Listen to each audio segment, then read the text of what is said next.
Exodus chapter 32, the Israelites choose a golden calf. You know, they got a little impatient, you know. Moses hadn't come down yet, and they're thinking, okay, you know, we need to do something here, we need to worship something. So, you know, accidentally, Aaron says, throw the gold into the fire, and this calf comes out because they got impatient.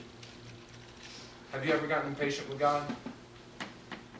Have you ever prayed for something and asked for something and it just didn't happen like that, so you got a little impatient and you started to look for other means of getting your requests answered? Some people try out Christianity and things don't go their way immediately, so they turn away from it.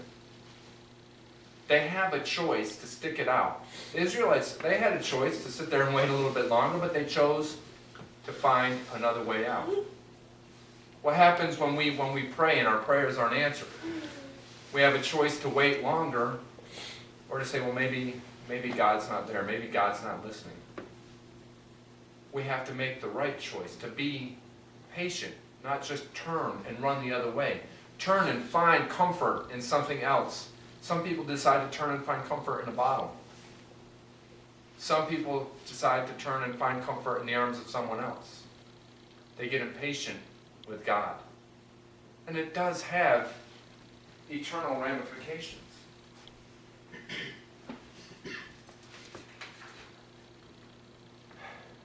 2 Samuel chapter 11, David chose adultery. He took something that did not belong to him, and we can say, well, maybe he didn't know that it was wrong. Well, we can't say that. David, if anybody knew that adultery was wrong, it would be David. David was a man of God. David knew the law. David knew he was not supposed to take Bathsheba. David knew that it was against God's law. We have these choices every day. God's law or what I want.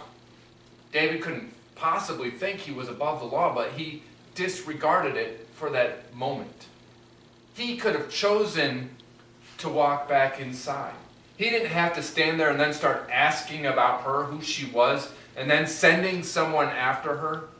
He could have chosen to just go inside, close the drapes, maybe go have someone read to him, or go to bed. But he chose to follow through. He chose to disobey God's law. Bad choice. We know it's a bad choice to disobey God's law. Turn, if you would, to Isaiah 66, and I'm going to read the second half of verse 2 through verse 4.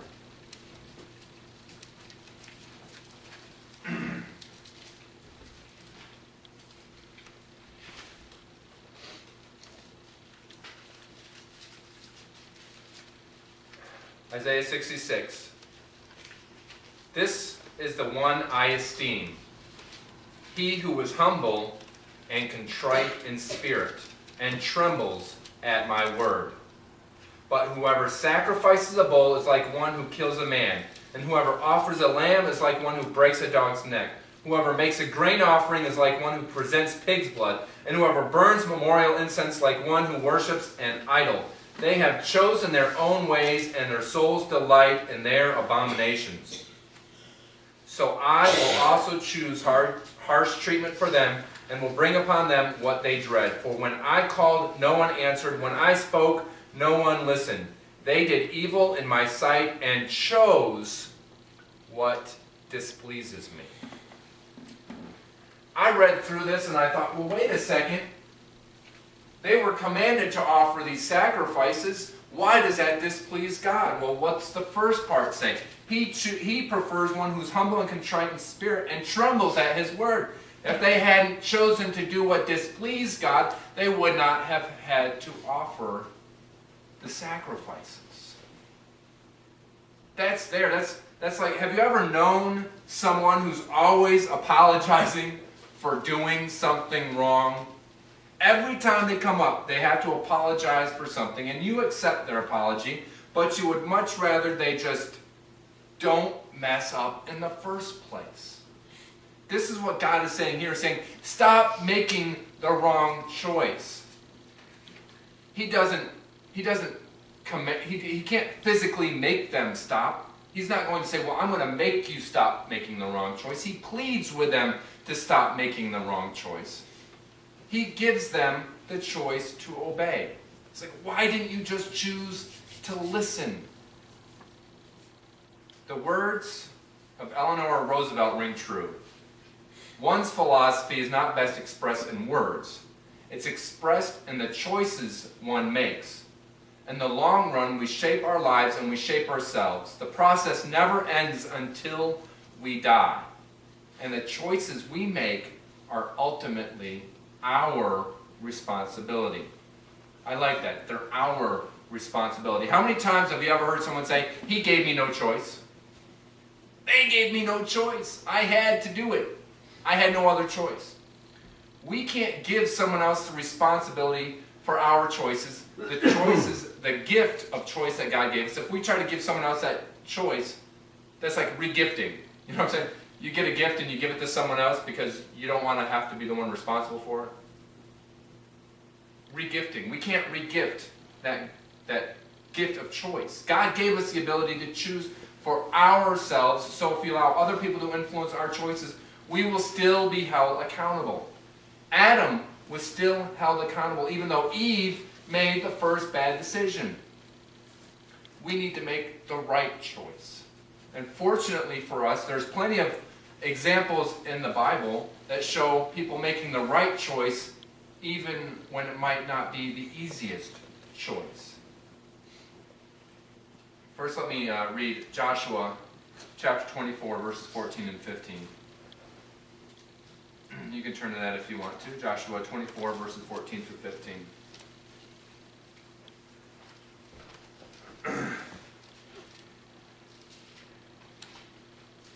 Now fear the Lord and serve him with all faithfulness.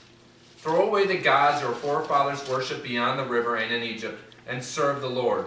But if serving the Lord seems undesirable to you, then choose for yourselves this day whom you will serve.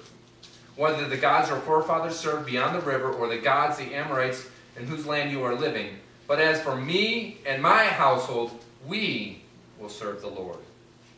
That's making a good choice.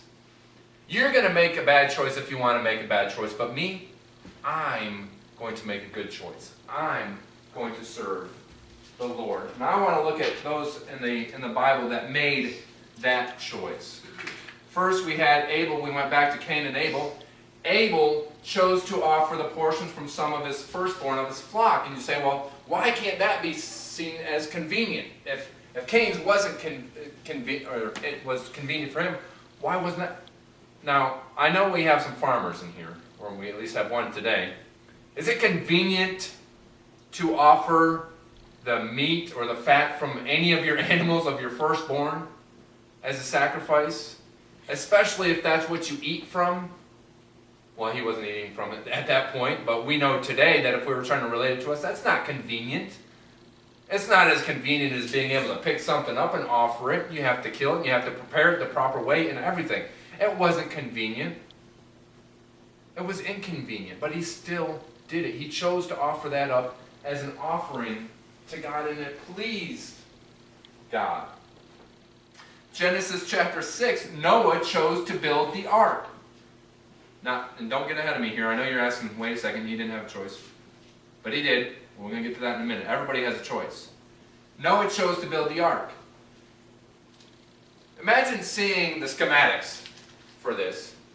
You know, if someone were to draw it out today, what the exact schematics were for the ark, and they walked up to you and said, here, I want you to build this ark. Build the ark. Here you go. You'd look at it and you'd be like, you are crazy. Even with the equipment that we have today, you'd have to be crazy to agree to that. But Noah chose to obey God and build the ark. And not only that, look at the guest list. You know, we're not talking about the world's finest people here. We're talking about a bunch of stinky animals.